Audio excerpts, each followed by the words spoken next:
Magandang araw, makakaharap po natin ngayon ang isang congresswoman at ang isang kandidato sa pagkasenador. Sila po yung mga kasama ko pero hindi ko sila kaedad. Dito lang po ako napaupo. Ayun, nasa kabilang table po yung mga kabatch ko. Ayan na po ang napakagandang Congresswoman Geraldine Roman. And I firmly believe in accountability. Diba? If you don't walk the talk, that means you were never sincere. Sinabi mo mahal mo ang tao, mahal mo ang kanyang kapakanan, pero hindi mo naman pinakita. O, magkaalaman na tayo. So ano lang yan, friendly reminder na kailangan efficient tayo, expedient. And walk the talk, show the love. Kaedad oh. Ay, video. Sasama sana ako, sabi magkakaedad. Malapit. Tutok po sa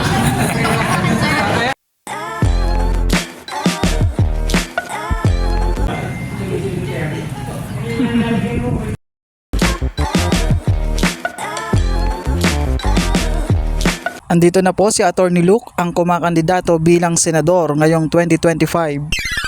Today, I have the controversial firebrand, Luke Espiritu, senatorial ball. Wait, anong school ka? Saan ka nag-graduate? Ateneo. Ateneo, high school.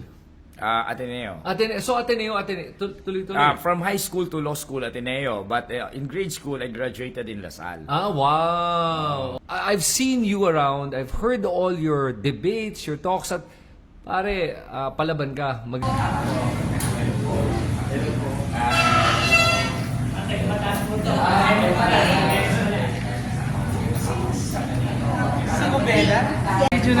Idol oh. Apo. Kali sa Bataan po, kahit saan po natin puntahan sa municipality ng Bataan, meron po tayong matatagpo ang tribo ng Katutubong Aita. Tungkol sa mga magagandang plano para sa katutubo, lalo na dun sa Republic Act 8371 sa pangangalaga sa ancestral domain.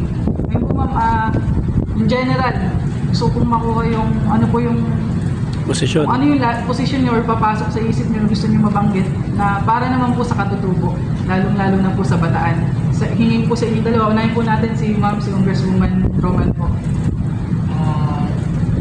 For the past, the Congress ang sinusunod ko yung comprehensive anti-discrimination bill.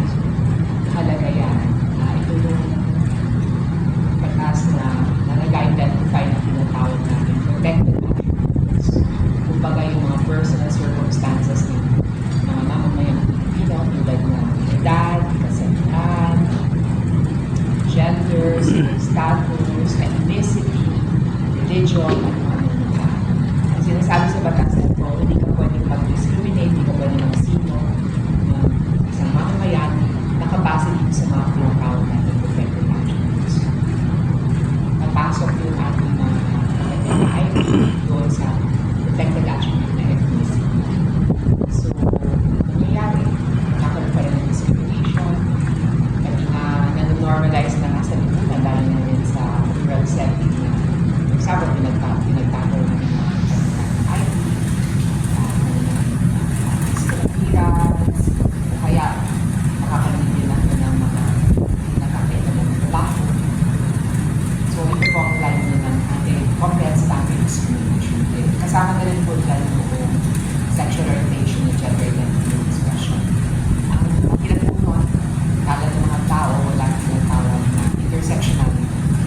Isipin po niyo, kayo ay Filipino, kayo ay single mom, tapos kayo ay IT, and kayo ay natin lesbian, Islam kayo Muslim.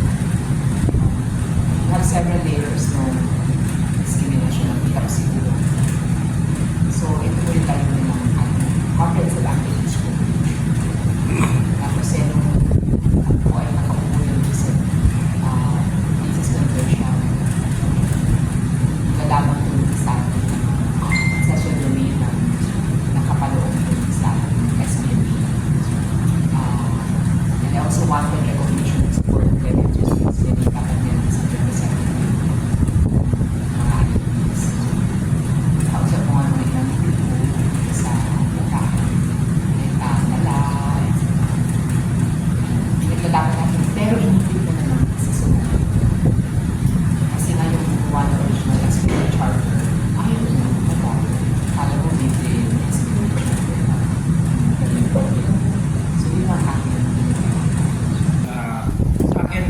yan ay question ng labanan sa lupa, property.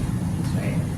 Para sa akin, kapag pinag-usapan ng ancestral domain, dapat exclusively para yan sa indigenous people. Labas ang mga minero, labas ang mga kung sino-sino pang gustong pumasok sa ancestral domain.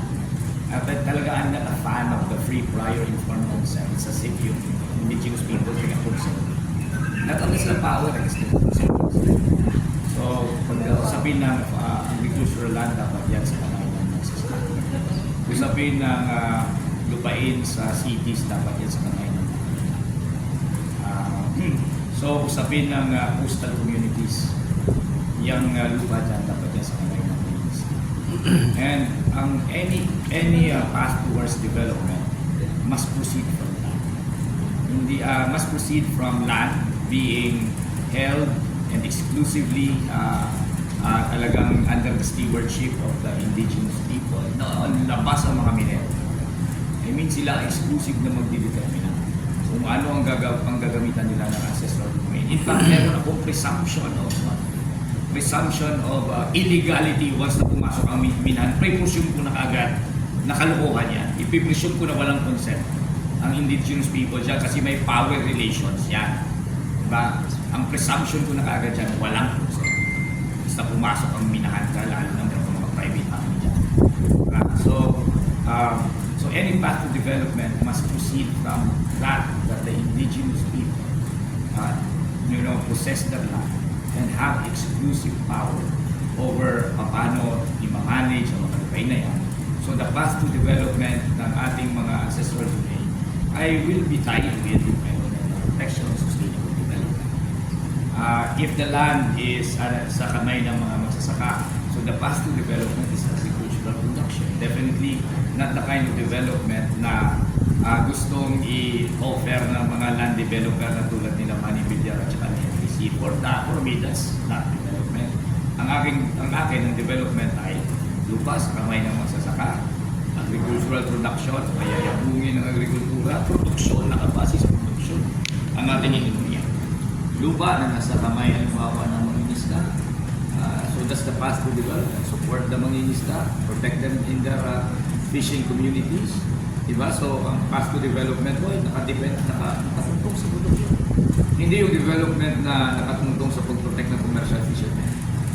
So, kaya, di ba, hindi gano'n. It's a totally different or alternative type of environment. Lupa na nasa kamay ng mga maralita instead ng mga subdivision developer. Di ba? Ibig sabihin yan, di ba, isang development na bilang na kumikilala sa economic role ng mga poor communities, economic role na nagpapatakbo sila ng local economy. Sila yung nagdi-distribute ng mga commodities, yung vendor. Sila ang komunidad kung saan andyan ang mga magagawa, andyan din yung mga transport workers. So ganong klase. For me, it's not just about it is really pushing for different type of economy, people-centered economy, and an economy that is based on production because production starts from below, from the farmer who will plant, from the indigenous peoples who will do their own economic activity, diba? Create their own industry, diba? Through their own hands, diba? Create their own culture. Sa hands of fishermen, produce our food. So, sa akin, it's